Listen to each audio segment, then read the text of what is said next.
Hey everyone, welcome back to our channel. If you're new here, please subscribe. I'd really love that. If you're returning, how you doing? Things are getting weirder and weirder by the day, especially when it comes to this eclipse that's coming up on April 8th. And I just realized I have a doctor's appointment on the 8th. I should call and reschedule. I just literally just realized that. Um I'm gonna have to call my doctor. Yeah.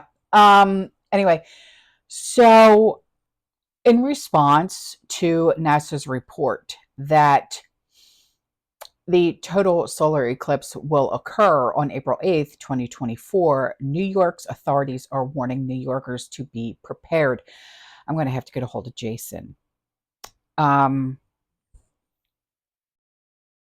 wondering if he'll just take the trek down here, him and the family, because I'm worried. You know what I mean?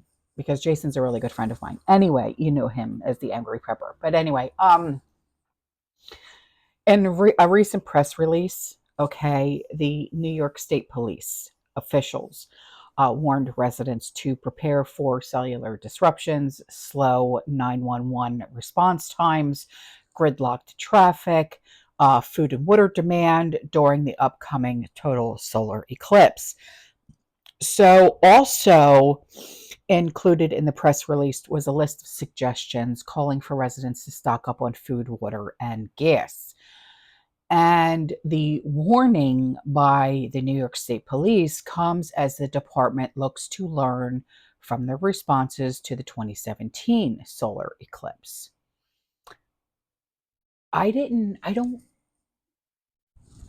this is just me, okay? I don't remember any hoopla during the 2017 eclipse.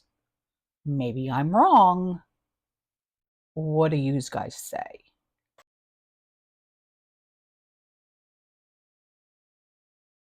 So this is per the New York State Police. They say, in close collaboration with other state, local, and federal law enforcement, emergency agencies, and transportation agencies, has meticulously developed an emergency operation plan. Our unwavering goal is to provide a comprehensive and uniform presence, ensuring the safety of both visitors and residents as they experience and travel home from the eclipse. Members of the state police will implement security measures appropriate for large gatherings and take all necessary actions to maintain order and smooth traffic flow. Building on past experiences, the planning process for this event has been proactive, aiming to address potential impacts within Troop E.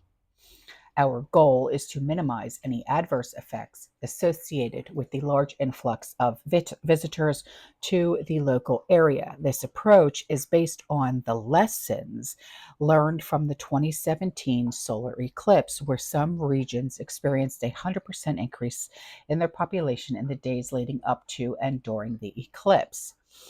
So, this is what I found. Okay, so look at this. This was on X, Twitter, whatever.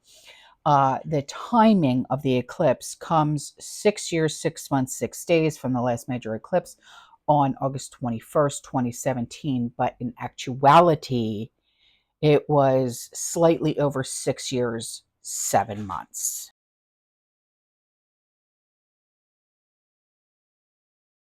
And this eclipse crosses over 7 American towns named, I don't know if it's Nineveh or Nevea.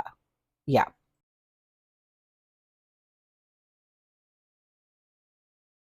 So, being as though this is so strange, this Nevea, Nineveh, is the name of an ancient Assyrian town. Yes, take a look.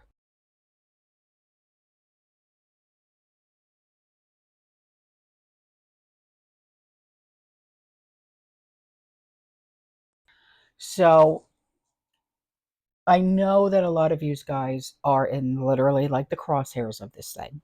Okay. So, I'm hoping and praying that a lot of you guys are prepped up for this. Okay. And it's only because a lot of you are living in these towns that are going to attract a lot of tourists, um, a lot of sightseers. And yes, your gas stations are going to run out of gas. And yes, your supermarkets are going to run out of essentials. But if you are a part of this community, which I'm sure you are already prepped up and ready and just waiting, right? So, but if you're new here, I'm sure you're like, well, what should I be preparing for? Have at least, okay, because we still have a little over a week left, okay, until this thing hits. At least 2 weeks worth of food, water, and gas. Okay, make sure your gas tank never goes below a half tank. Okay, have at least 2 weeks worth of food, water, non-perishables, perishables. Okay, your cell service is probably going to be shoddy. All right, your intranet might even be shoddy as well because there's going to be a lot of people working off of the towers in your area. So, um, I would not be surprised if you drop a lot of calls, okay?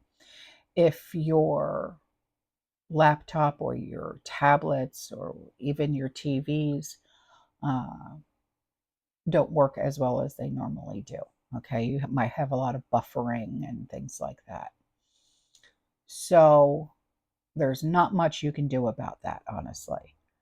Unless you, of course, you have a personal router or modem that you bought that is extra outside of your uh, internet Wi-Fi carrier. Make sure that you stay, your devices are, uh, charged up, okay, because you want to make sure that is taken care of in case of an emergency. But the main thing is to have at least 2 weeks worth of food, water, non-perishables, perishables, and gas. Even if you have just an extra gas can or two filled up, like the 5-gallon ones, for just in case. If you have any disabilities or people with disabilities who live in your home, make sure that they have everything that they need. Like if they are on a CPAP machine or they have asthma, whatever the case may be, make sure you have everything for their nebulizers and their CPAP machines, okay? And you have all of your scripts that you need for at least a 2-week stay. Generally, with something like this, your pharmacy will give you at least a 2-week um, supply. Okay, so get with your pharmacist and see if you can get those filled. All right. All right, guys, I am out of here. I will see you in the next one. You stay safe, you stay positive, you keep prepping, and as always, fear less. Ciao.